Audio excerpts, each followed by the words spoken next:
difference. All right, thank you very much. So,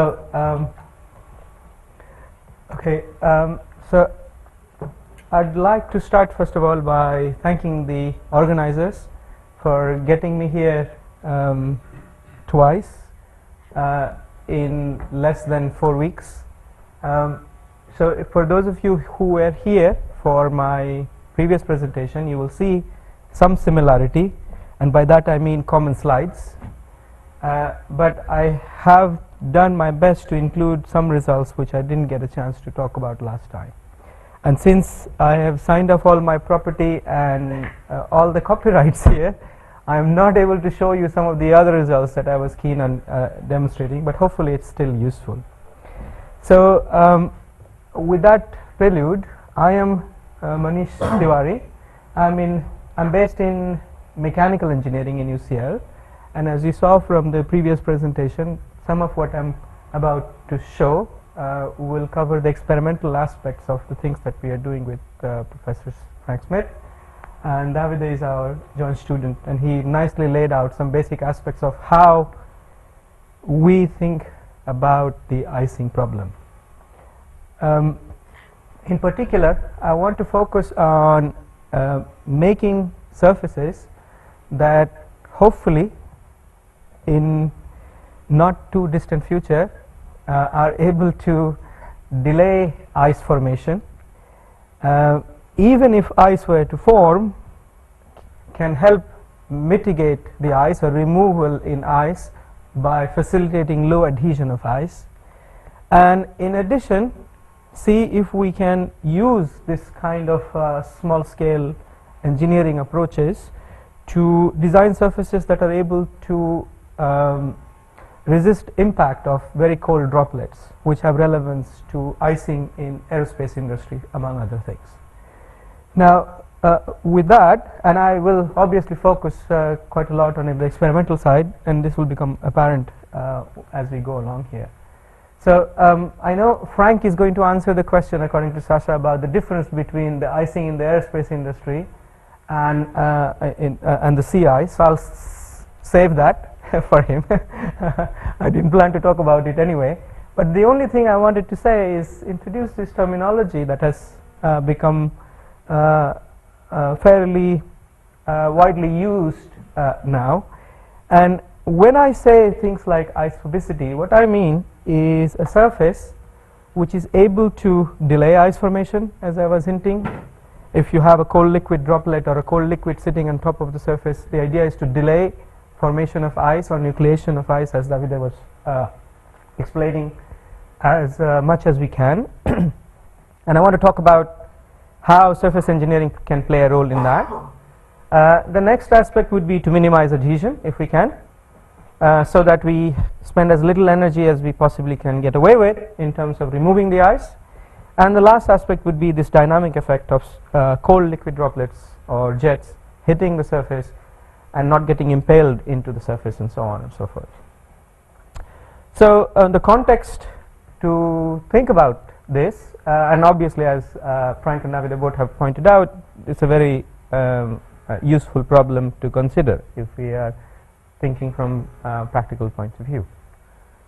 So since I'm going to focus a lot on the surface manufacturing and testing for so-called anti-icing application, and I've kept this very light so that we can focus a bit more on what the experiments are showing, and I'm going to put out a lot of requests for the mathematicians and theoreticians in the room in terms of where things are, as to what experiments are telling us, and how we can take things further.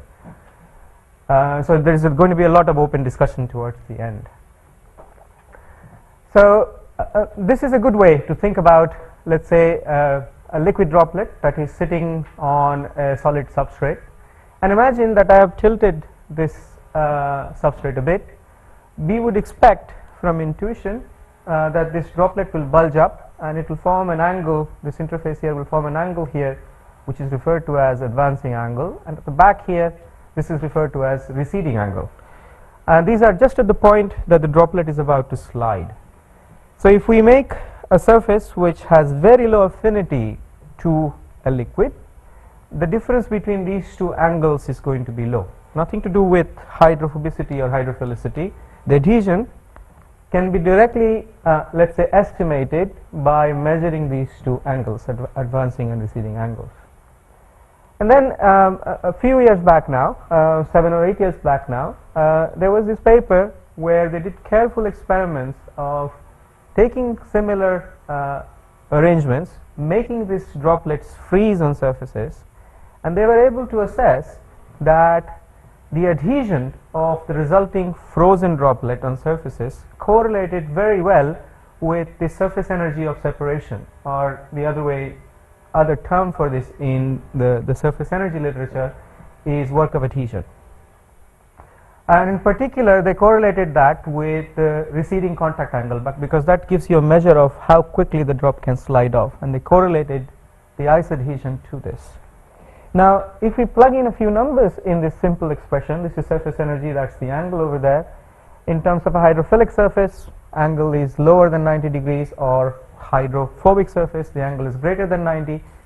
We can start to see that for a reasonably achievable numbers in terms of the contact angle, we get a very significant difference in the adhesion of frozen droplets on substrates, depending on how we can tune the contact angle. So this tells us that if we can design surfaces that are hydrophobic, they will have low adhesion to ice, as a first very crude measure of thinking about it.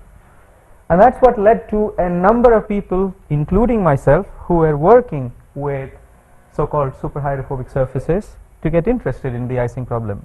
This was right about at the time when I was finishing my PhD, so the paper came out after that. So this is an example of this so-called superhydrophobic surface, and I showed this slide previously as well. I'll just repeat that for those of you who were not there last time. So this is a lotus leaf, and it has this amazing property that if you have any amount of dust accumulating on the lotus leaf, and if you throw in some amount of water, the water beads up on the lotus leaf and it rolls off quite easily, and in the process it cleans the dust away. So this is referred to as self-cleaning property. So the idea being that you don't need a lot of detergent to clean this stuff up. And if you look into the details of this, or the morphology of the lotus leaf, what you're going to see is this microscale bumps, and if you zoom in further, you actually see wax nanotubes. So a hierarchy of texture, and wax being hydrophobic seems to help in the process as well. So clearly, by getting this kind of morphology and hydrophobicity included into one, we can increase the mobility of liquid droplets on these surfaces, and as we saw previously, that can also augment reduction of ice adhesion on these surfaces. So it's interesting. So this is an example of out of my own thesis here, where we were taking polymer and nanoparticle suspensions, and we could spray coat them to get to this kind of surfaces where water droplet would bead up quite nicely. And so the idea then becomes that even if, let's say, a droplet were to freeze, it can get rolled off quite easily, so it can help in the mitigation process. So before I get into any of how that works and so on and so forth, it clearly doesn't, because I've started working 7 or 8 years ago, and there's a lot of things that we've had to learn and keep refining ourselves into how it's not a totally hopeless task, but it's not as simple as take a superhydrophobic surface, it's going to work wonders. It doesn't quite happen that way. So I want to get into that gradually, but let's look at this simple experiment which teaches us a few things about how the freezing of a droplet takes place on a surface, because that's the model experimental setup that I'm going to use for discussing a lot of results.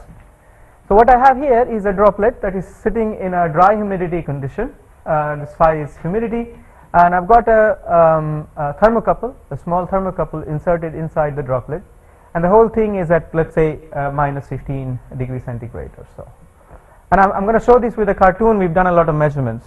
We can get into that. I've got extra slides to show. I want to save time for discussion as well.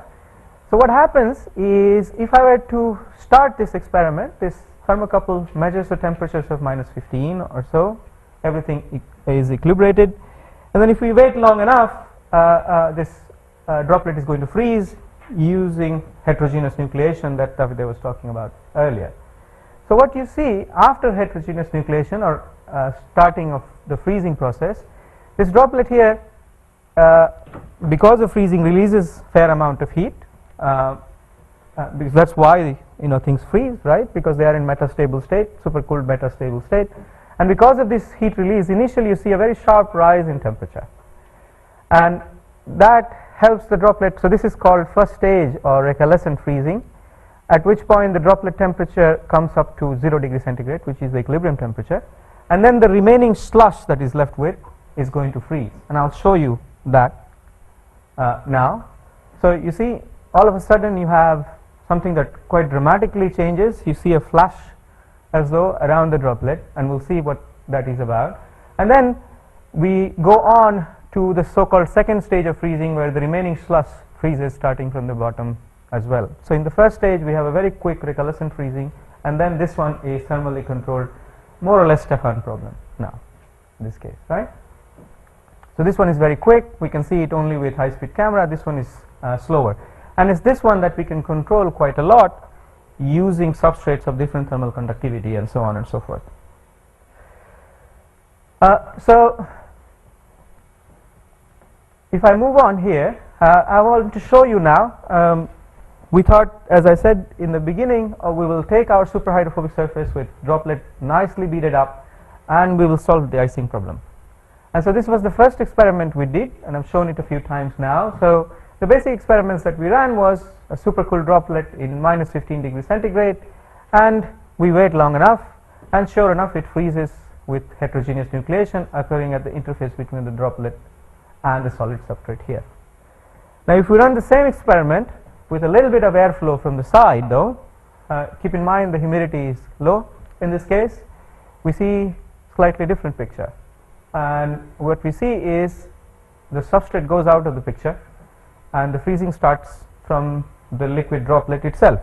So we have switched from heterogeneous to homogeneous nucleation, and the reason for this, we can get into a lot of theoretical assessment, but the reason for this is this humidity here. We've taken a lot of pains to control the temperature of the substrate, droplet and everything else, but what's happening is, because of the airflow, you enhance the droplet evaporation. So this cold droplet is evaporating, which means the top of the droplet becomes slightly cooler than the rest of the setup, and hence the freezing becomes more probable from the top here, okay? And this is basically doing simple energy balance of why that is the case. Like I said, I wouldn't go into the theoretical details here. Let me show you another set of experiments which hopefully will help you get convinced of this. So now what I have is 3 droplets, very similar experiment, and what you're going to see is I'm going to start the freezing of this guy. You're going to see fairly clear demonstration of evaporation. You'll see flash evaporation actually, because a lot of heat gets generated in the beginning, in this first phase recalescent freezing that I was referring to. And the step after that is this vapor that forms gets condensed down because it forms in a cold climate, and after it condensed down, part of it can freeze on the substrate as well, and when it freezes it can touch the droplet sitting next to it and initiate its freezing, and so on and so forth. So you see, I initiate the freezing of the first guy, the ring that forms around it, the condensate ring that forms around it touches the second one, and that initiates its freezing.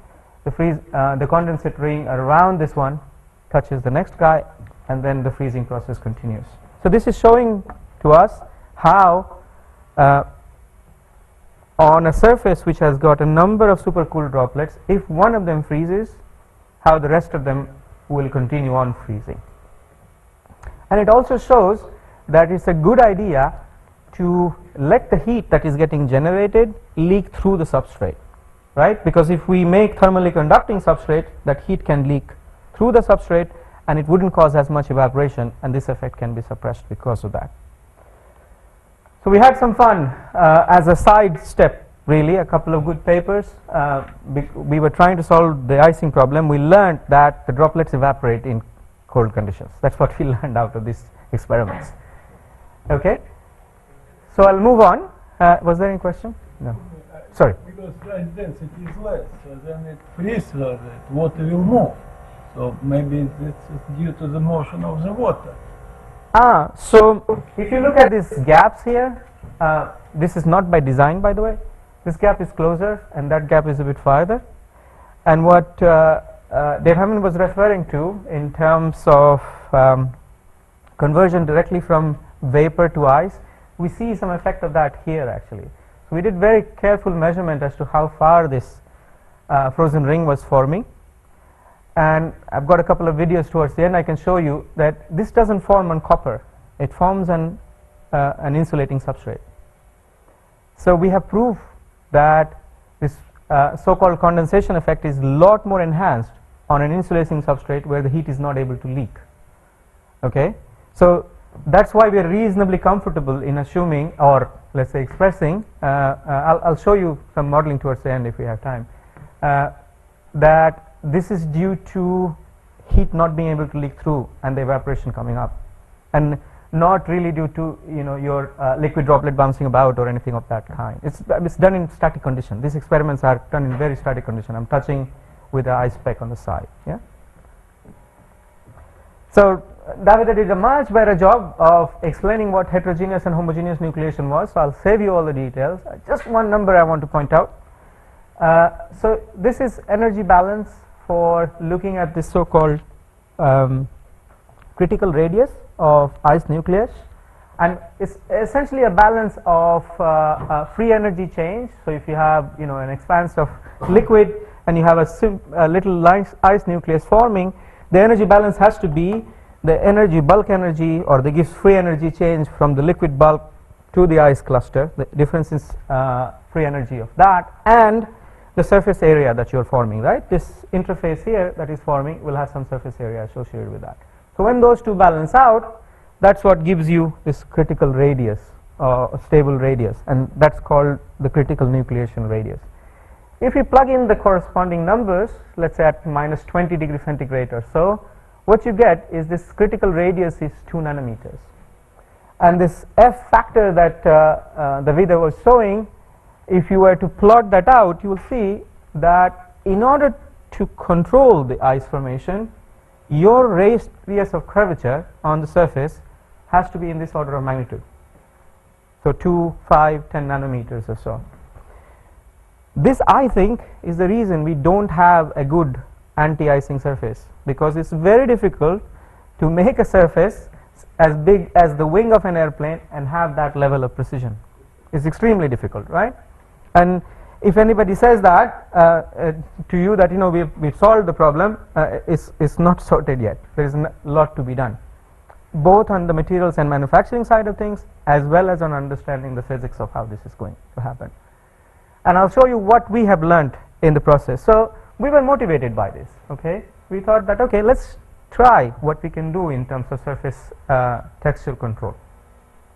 And what we did is something that people who do CMOS processing in micro and nanoelectronics tell you not to do, which is you take a simple silicon wafer with silicon oxide on top and you put it in inductively coupled plasma, which is not supposed to etch silicon oxide, and we use that selectivity in etching of silicon and silicon oxide to make transistors.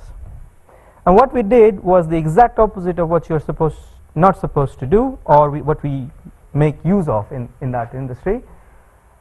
And so we took simple silicon wafers, diced it into sizes, and we put them inside inductively coupled plasma. And if you wait long enough, what you can do is you can go from really well polished silicon oxide, where the roughness is barely anything, it's below a nanometer, and you can gradually and systematically introduce roughness of this kind. Yeah, so this gives us a nice way of controlling the roughness, and gives us a way to check if this surface, if functionalized, made hydrophobic, etc., can become a nice anti-icing surface, something that delays ice formation according to what the classic nucleation theory is telling us.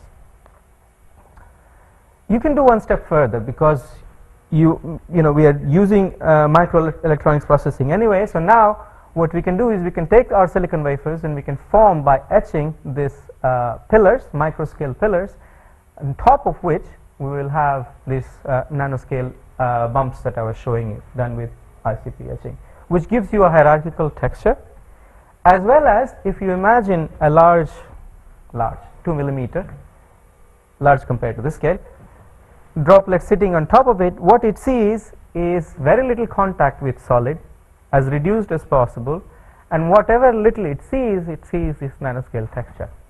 So in essence, we are not only making use of the fact that the area of contact between the liquid and the solid is reduced, the roughness is as controlled as we possibly can get to. Does it work? I wouldn't be showing you if it doesn't work, but it works with a caveat. And the caveat is this. This is an ice nucleus. This is one of these cavities, the nanoscale cavities that I'm showing you, and that's liquid water in cold conditions. And what happens is, and this is something that has been observed in experiments as well, proved using very detailed X-ray scattering experiment, and that shows that it's not a very simple process of an ice germ forming out of cold liquid. Instead, as we would probably expect, we have an ice embryo, and between the substrate, which is in the form of a cavity in this case, and our ice germ, there is a layer which is an amorphous layer or a quasi-liquid layer. It's very well proved. This is not our conjecture or anything like that. All we did is we said, okay, if this exists in experiments that are done on flat substrates, what is so unique about these nanoscale bumps that we are looking at? And the benefit of this is you put that in and you do very simple energy balance and calculate how your ice water contact angle is supposed to evolve due to the presence of this quasi-liquid layer, and you put it back into the classical nucleation theory, and you can then start to predict average nucleation delay or freezing delay. So this is an experiment which I need to explain. So imagine I have this nicely prepared silicon wafer with the 2 layers of hierarchical roughness, very well controlled. I put a number of liquid droplets and I gradually cool them down, and I observe how long it takes for the droplets, a significant number of droplets, to freeze at a particular temperature. And what we see is, if you go to so-called nucleation temperature for the substrate, pretty much everything is bound to freeze because that's how we define nucleation temperature. But as you go slightly above nucleation temperature, classic nucleation theory also tells us that you start to get very significant delays in freezing. So this is a day actually. I should point out that these symbols are experiments, right? It takes a long time to do this experiment, and it's, you have to do statistics and so on and so forth, and I'm showing you a very quick summary of this. Now the beauty of this is that nucleation temperature for this surface, because we have taken a lot of pains in terms of controlling the roughness, hydrophobicity and all the rest of it, is -24 centigrade. So when I go a few degrees above, this is a surface on which liquid droplets are taking a day to freeze at this kind of temperature, -20 degrees centigrade. This tells us that we are not a long way off, and this is experiment, by the way, and this is the line here is the fit of the interface confinement effect that I showed you in the previous case. In other words, we are not off track when we are thinking that controlling surface roughness, and in particular radius of curvature of the roughness on the surface, is a good way to control how much time it's going to take for cold liquid sitting on top of a surface to freeze. And it's a good way to design surfaces if we are interested in delaying the freezing process.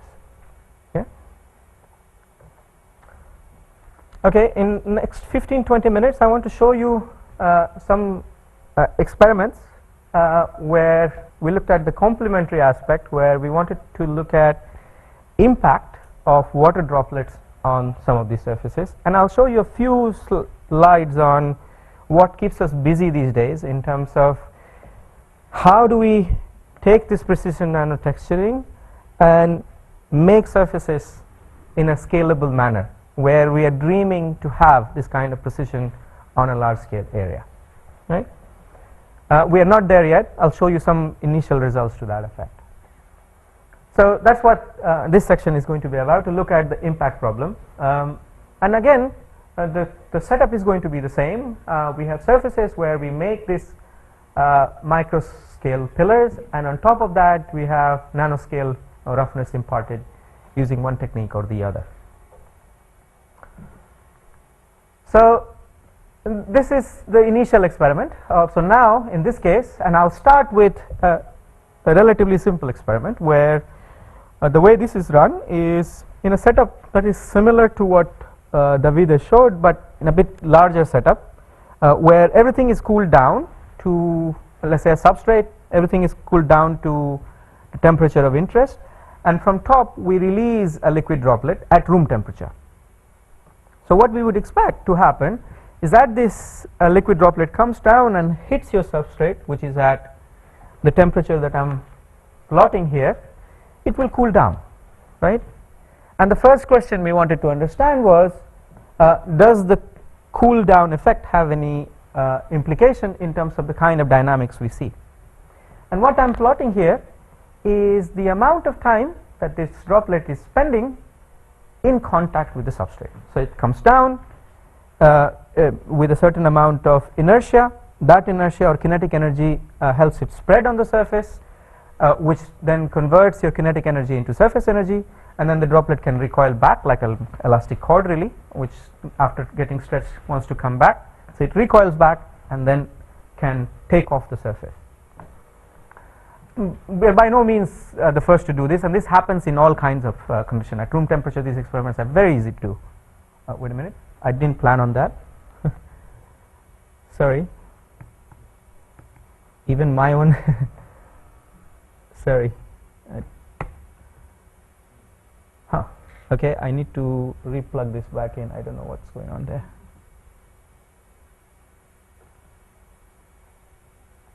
The PowerPoint just decided to crash. I wasn't saying anything wrong. I don't know why it did that. You applied a lot of impact. Sorry? A lot of impact. A lot of impact, right? It's barely able to take that now. Let's see where we are here. Huh. That's weird.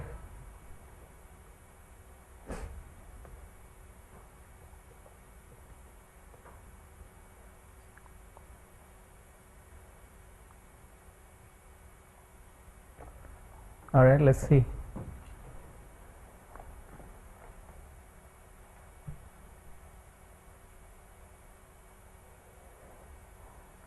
If it was, all right, fine, we're back. So the only thing that I want to say here is what we can clearly see is an upward trajectory in terms of amount of contact time. And the reason for this is fairly simple. If we look in terms of the property changes, when we go from room temperature, let's say 23, 24 degrees centigrade to minus 30 degrees centigrade, we have 5 times increase in the temperature, in the viscosity of water. Surface tension barely changes by 5–10%. And the reason, and because of that, you have lot more viscous dissipation, especially in the recoil stage of this droplet. And you can clearly see that in the increase in the contact time. To look at this even more clearly, what we did is we plotted the diameter of the droplet normalized with respect to the initial droplet, so contact diameter as a function of time. So what you see is in the beginning you have a change from kinetic energy to maximum spread here, and then a gradual recoil, and that recoil process is slower because your surface energy is gradually getting released into kinetic energy. And if your viscosity is high, you would expect the differences to appear depending on the kind of texture that I am imparting. And the point here was to simply show that depending on how far apart these pillars are, we can clearly see a difference in the recoil dynamics. One other thing that I want to talk a bit more about, let me pause this because there's too many impacts as I've heard. Let's look at this image here. I hope you agree with me that this part in the center looks brighter, then we've got a patch around here and all the rest of it. And what I think is going on there is part of this liquid meniscus during impact is getting into the surface structure. And this experiment is done where the droplet is coming at room temperature. So it's not cooled down yet. It cools down after it impacts on the surface. I'll show you some experiments where we cool the droplet down as well, and it will become a lot more clear. And the only difference between these two plots is solid fraction wise. So if I take a look global picture, if I take a look from the top, the amount of solid that the droplet sees is the same. The only difference between the two is in one case the pillars are farther apart and bigger, and the other case pillars are finer and closely spaced. So we still see the same surface area, but the resisting pressure, capillary pressure, is different in the two cases, and we can clearly see an implication of that through here, and it will become a lot more clear as we go on. If we are right, we should see the same thing with a simulant fluid, which is water glycerin mixture, to simulate the viscosity of water in this condition at minus 30 degrees centigrade. And we do see that as well, as you can see from these two plots. And we see them especially when we should see them, where the viscous effects in the recoil stage should dominate. Okay, so the reason for the kind of penetration that we see, and it's actually established, we put that out in this paper, and the reason for this kind of impalement that we see is we have to look at the pressure distribution. And what happens is, as Frank was pointing out in his presentation, is imagine this is your droplet coming down. Before it actually can make contact with the substrate, it has to drain out the air through and in the process you would imagine this kind of pressure peaks forming that were there in, so this is 1/2 of the pressure peak that Frank was showing. Okay, and this pressure peak is lot stronger than what we would expect from the pressure due to dynamic pressure of an object coming down and hitting a substrate just on its own. So this compressible effect, we think, is the reason that you see this kind of pressure peaks. And if this pressure peak were real, if we were to look at these experiments, we should see impalement into the surface structure in the form of a ring, because this is a two-dimensional slice, of course. So we've got a peak here, a peak there, which is rotated around, and that's exactly what I showed you, a patch of liquid from when I see it from the top view. This goes missing when we look at videos from the side views. These are all high-speed videos, I should have said, by the way. Yeah. And what is resisting this impalement into the surface structure? What's resisting is this capillary pressure, or pressure due to your surface tension effect. So this K here is the curvature. So the closer your pillars are, the higher the resistance. And that gives you another reason as to why we should think about precision in texture and bringing the pillars as close as we possibly can. Because theoretically, up to about the mechanical limit of failure, nothing can penetrate a flat surface, right? So that gives us a way to think about it. So that's our other limit. Okay.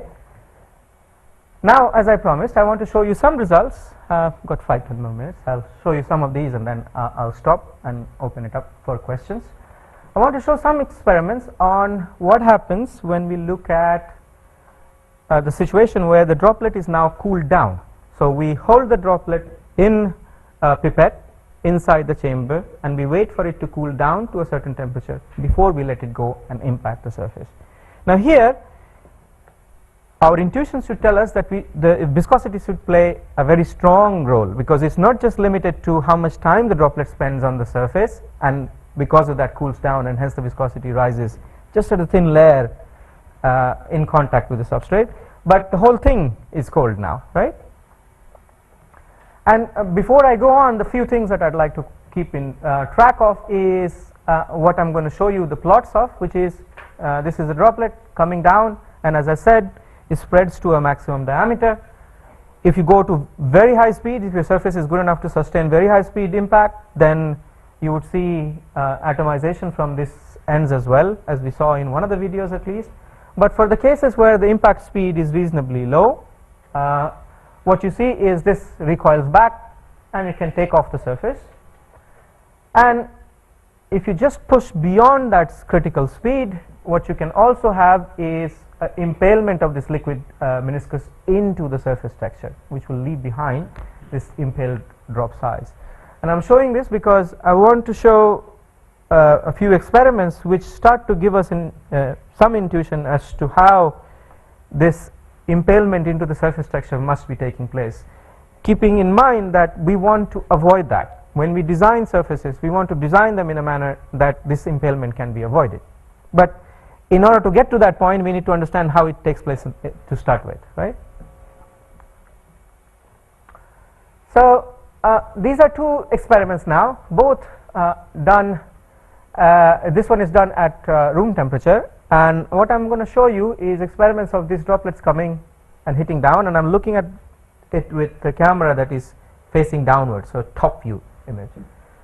And this one is a droplet which can be either the water glycerin mixture, which I showed you behaves very similar, or a liquid water droplet which has been cooled down to minus 15 degrees centigrade. Okay, and let's see what happens in this case. And what we see is, if I were to zoom into this area over there, I see very different pictures. So it's not as simple as a bright spot in the center and then impalement around it.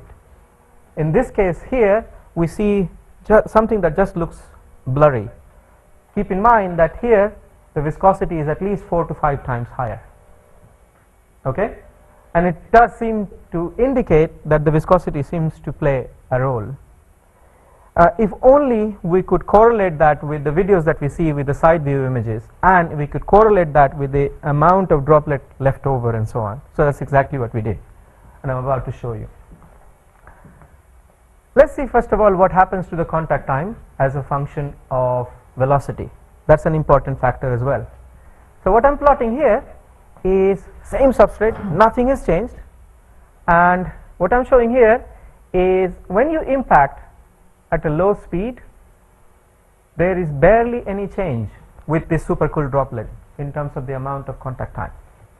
You go to higher speed, by the way, when we go from 1.3 to 2.7, there is a significant rise in the Weber number, because Weber number scales with the square of the velocity, right? So this is 1.3, 2.7, we square that up, you'll get a fair amount of change. And what we're seeing is, let's look at this video as well, which gives a nice comparison. So we've got water here, and we've got a liquid droplet that is coming down at minus 13 degrees centigrade, and I want to show you no impalement in either cases, the same velocity. Just want to show you the difference in the result. This, for sure, you will agree, takes a lot longer. Number one, we would expect that because of the viscosity increase. But then, not only does it take a lot longer, it leaves behind a very tiny little droplet at the bottom. And I want to talk about that in a minute. And it's very different from what we see when we look at impacts at room temperature. And so, because they are very different experiments. What I think is going on is something like this. If we think in terms of impalement, my liquid meniscus is coming and hitting down on the top of this nails or the pillars, microscale pillars. When the speed is low, they barely make a dent inside this pillar. If I go to higher speed, I will start to go down. Now keep in mind, this interface comes through the air, and it has got to get into something that looks like a porous media, where the pores are really, really fine. This is barely a few microns apart. So we would expect things to slow down, and we would not expect a very dramatic transition, right? And that's exactly what we are looking at here. And because the viscous effects are really dominant, we start to see very gradual changes indeed. Okay, so let's look at this impalement droplet. So this is the general experiment we run. If we go just past the impalement speed, we have a tiny droplet left over on the surface. Let's call this impalement diameter. Then if we do an experiment at the same speed, room temperature, we are left with a droplet of that size. Similar scales, same experiment run at -10, the droplet size becomes very, very small. Okay, so this is past the impalement, but the size of the droplet is a lot smaller here, I think you will agree, compared to here. Same magnification, by the way, not changed anything, no fuzz here. What's going on? Before we say what's going on or what I think is going on, let me show you some more plots as to after we did a lot of these measurements. So these are plots of what is left over on the substrate when we do these experiments across different temperatures. Okay? When we are at low enough speed, we barely see any change in terms of what is left over on the substrate.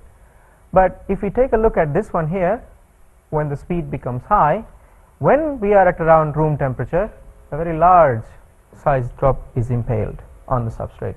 Very large meniscus is able to get into the substrate. When we go to low temperature at high enough speed, very tiny drop is left over. So when we go to higher speed, inertia plays an important role, but because we are doing these experiments at very low temperature, the viscosity does as well, right? This is a cop-out. It's a complex effect, right? Let me show you what I think, what other things I can show that hopefully helps you get convinced. So let's look at the room temperature experiment one more time. Water at low speed. I'm going to freeze this here, and you start to see some impression in the center, and I'll zoom in a minute. You see some impression here. The droplet is rebounding. When you go to sufficiently high speed at room temperature, you see a slightly different picture. Brightness in the center, and then followed by a ring-like penetration, looking at it from the top. So brightness in the center, ring-like penetration, and some impression around it. When we go to low temperature, visualize using water glycerin, however, we see a general depression of the interface. We don't have this nice ring-like penetration as we were saying before, and that's because in this case meniscus is having hard time deforming. It has to get into this fine hair-like structures that I'm referring to. If you increase the viscosity, it's obviously going to be very difficult for it to get in, right? And we don't see this bifurcation of pressure peaks anymore, and that's where I'd like some help in terms of mathematical modeling. What does the modeling show when we start to change the viscosity, right, in supercooled conditions? It's clearly a problem of relevance. As far as I'm aware, we were ones who were mad enough to push the temperature, took pains in terms of controlling the temperature down to -15, -20 degrees centigrade. It will be useful to look at actual details of how this thing penetrates into the substrate, right? And as far as my experiments are telling me, based on what I have got accessible to myself, is at room temperature you barely see an impression here. If you do room temperature experiment beyond the critical speed, you see a ring-like impalement due to the pressure peak that Frank was showing. Now we can agree or disagree on whether it's due to compressibility effect and all the rest of it. It makes sense that as the droplet comes down, it has to drain the air away, which means the pressure at the point of impact is building up. So you form a dimple in the droplet, and you would expect this kind of impalement, a ring-like impalement, which the experiments are also showing from top view. When we get to viscous phase, the deformation of the droplet is not as simple anymore, because it's not just 1-2%, it's 4 times. That makes it should make a difference, right? Okay, so I'll save you this. I think you get the idea that we've spent fair amount of time trying to understand this, and that's where those schematics came from. By the way, that bright spot in the middle is entrapment of air bubble. So if I go back here, I've got an air bubble trapped here. So we measured that as well, and this is a plot of where we start to see the depression, where we start to see the transition, what is the size of the air bubble, and in essence the experiments are showing us that what we see from the side view experiments, which is vast majority of the experiments in the literature in this field anyway, has got correlation directly with what we understand in terms of room temperature impact. And my pledge here is to say that when we go to viscous drops, this tiny drops that are left over are much smaller, and the deformation of the droplet seems to be influenced by the viscosity effects, and we should look into that a bit more. So this is, sticky drops are much smaller. I've already made that very clear. Okay, so 2 minutes more as to what is keeping us busy. This is data that I've shown some of it before, and so on and so forth. So this is what we saw, right? This is the experiment that we saw, that we can, if we do precise texture control, we are able to control the freezing. This is experiment again, and I now have the temperature plotted in. And the idea now that we want to push towards is scalable manufacturing. And one thing that we are looking at, and there are some material scientists in the room as well with a lot more experience than myself, more than happy to welcome collaboration on that as well. One idea that we are exploring is to take metallic surfaces and use anodization, which is very easily able to give us nanoscale tubular structures of this kind, which are very hydrophobic, and that's where we would like to control the parameters in order to go to larger areas. So this is done on a metallic surface, titanium actually. And the beauty, as I was saying, is by controlling the anodization parameters in the bath, you can go from pore sizes that are small to pore sizes that are very controllably increased with careful control in the porosity, looking from the top. These are the people who have been making this possible. We haven't published this yet, just about getting there. This is the chamber we have that is the big version of what Davide was showing, where we look at the droplet impact experiment. More than happy to offer its usage if it is of any relevance to what you're thinking or looking at. And the step after that is we take these anodized surfaces and we can do hierarchy of texturing as well. Now this is done in a chemical bath or electrochemical bath. So the size of the substrate here is limited by the size of the bath that you're making, right? So we start with a dislocation selective etching. It gives us microscale steps, and then we anodize and we can get to this nanoscale pores. This is one way we hope we can approach the kind of texture precision we were looking at, and I hope I have given you reasonable indication as to why that is relevant and important, both for the dynamic problem as well as for the static freezing delay problem. We should be able to target. We haven't done this, we haven't subjected these guys to proper test in terms of freezing delay and so on.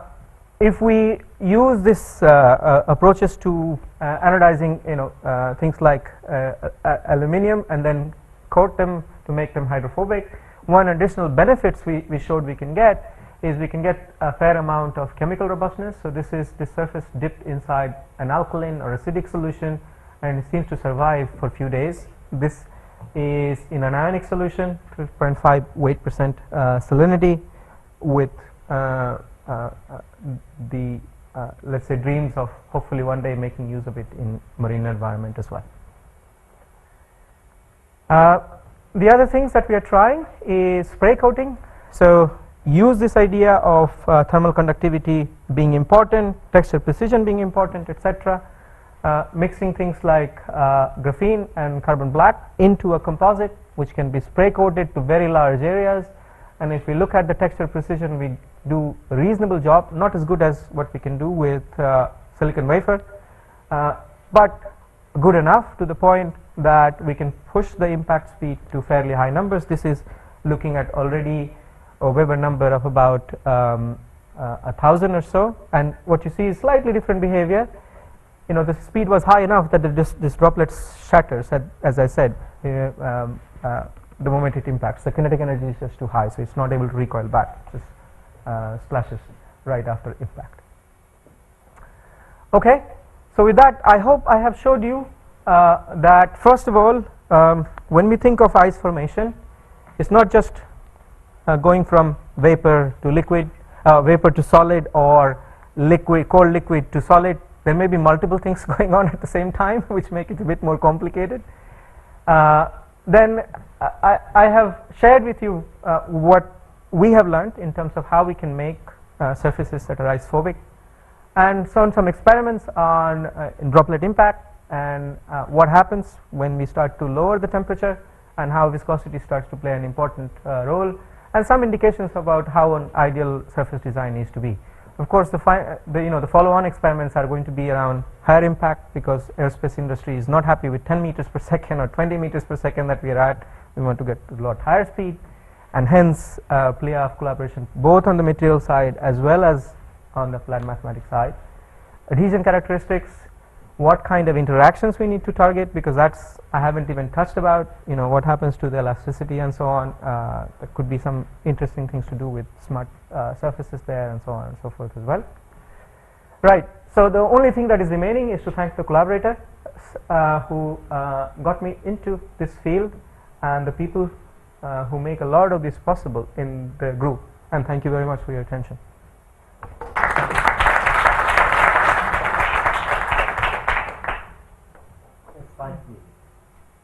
Sorry, I meant to keep it, give it 10 minutes.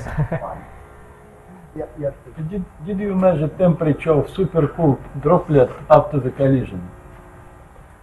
After the collision, no. We haven't. It should be warm. I think that you get some new ice crystals inside. It's possible. But if we look at the amount of kinetic energy, this impact speed, I must point out, these are about 3-4 meters per second. So even if you imagine, and we see these droplets splashing, etc. So by the time you do your energy balance, the amount of thermal energy conversion, I think, will be limited.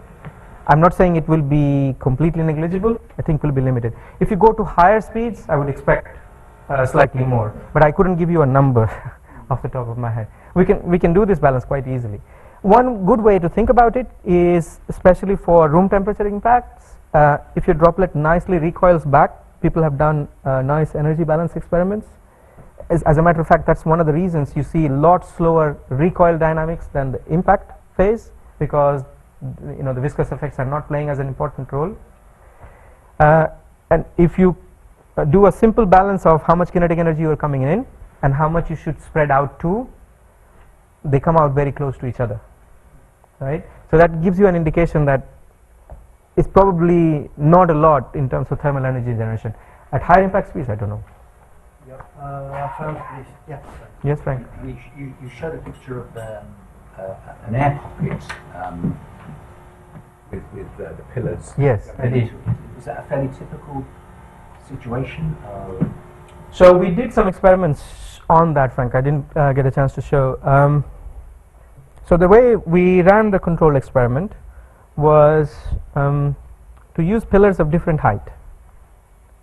And the idea was that as the droplet is hitting down, the air is trying to leak so that the droplet is able to make it down, right? Now, if it's just a flat surface, you can think of it as a pressure balance between the pressure peak that is getting generated at the point of impact and outside, which is atmospheric. And that's going to give us the lubrication approximation that Peter Hicks and some of your work is about. What we see is if the pillar height is large, in quotation, because we don't know where the threshold is, the air is able to leak much better, which means that you don't entrap air. What I did do is I did a very basic estimate of amount of air that can leak in due to the pressure difference that we are creating and the time scale of that and the time scale of impact. And you can get a reasonable estimate in terms of what height of the pillars you need for the air pockets to get entrapped or not. Does that partly answer your question? Yeah. So not completely addressed, but Sure. partly. Also, are you able to visualize the air pocket or that leaking? So the extent to which we have been able to do, and let's hope that my computer does not explode this time, it only stopped last time, is this here, Frank. So you see a very bright spot at the center, and we think that that's related to the air pockets. Others, not ourselves, these are silicon substrates. So others have done experiments with silicone-like materials which are transparent, and they have visualized it from the bottom to demonstrate that the air pockets the air bubbles are indeed entrapped on textured surfaces as well. Again, done in room temperature conditions, so 20-25 degrees centigrade. David? Detlef Loze, for example, did some experiments. Yes, please. Very nice. I love this combination of your thinking and the experiments. Thank you. Observations. As kudos on that. Thank you. A couple things on the water glycol or glycerol combination. You changed the viscosity at temperature. Did you look at what the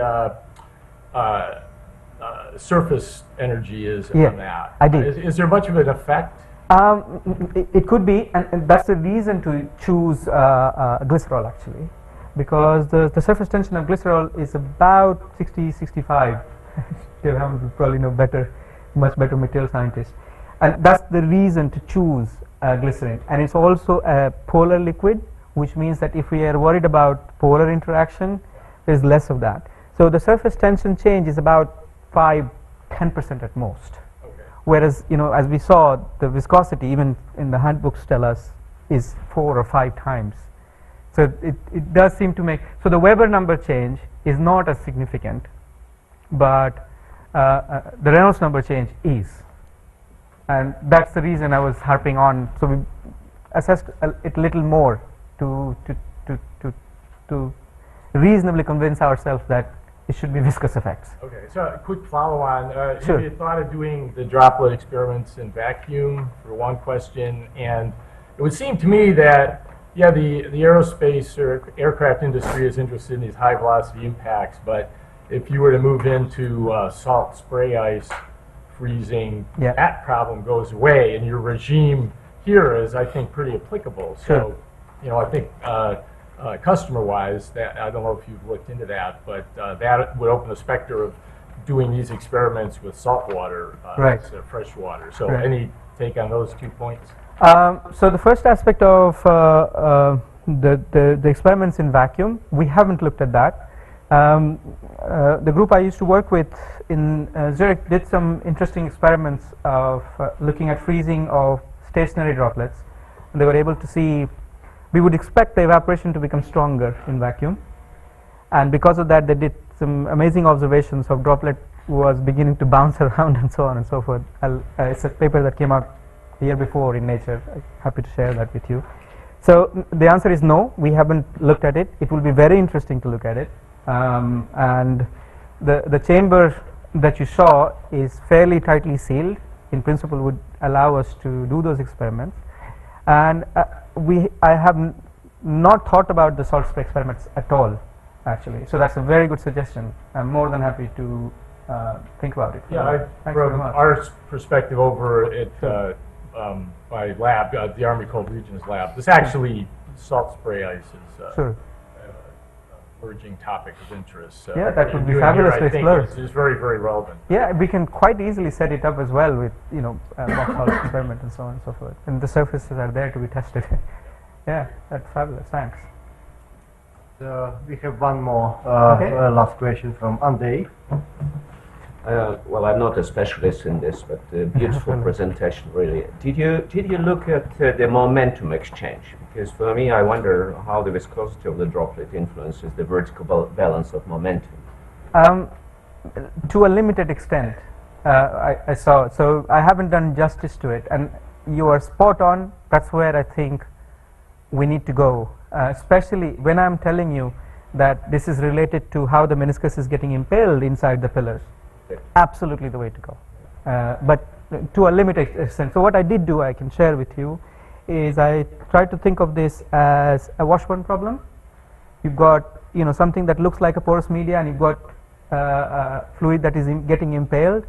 My trouble is, in some sense, it's a closed system, and I don't know what's happening in terms of pressure, and that's the reason for plea for help with applied mathematicians. I'm happy to contribute. We've learned a few things that that will save time, I'm sure. But the answer is no, we haven't been able to sort that out yet. I think you're on the right track for that too. I think a similar way. Thank you very much. Thank you, Sasha. Thank you. Unfortunately, we should finish. Yes, sure. Yes, thank you.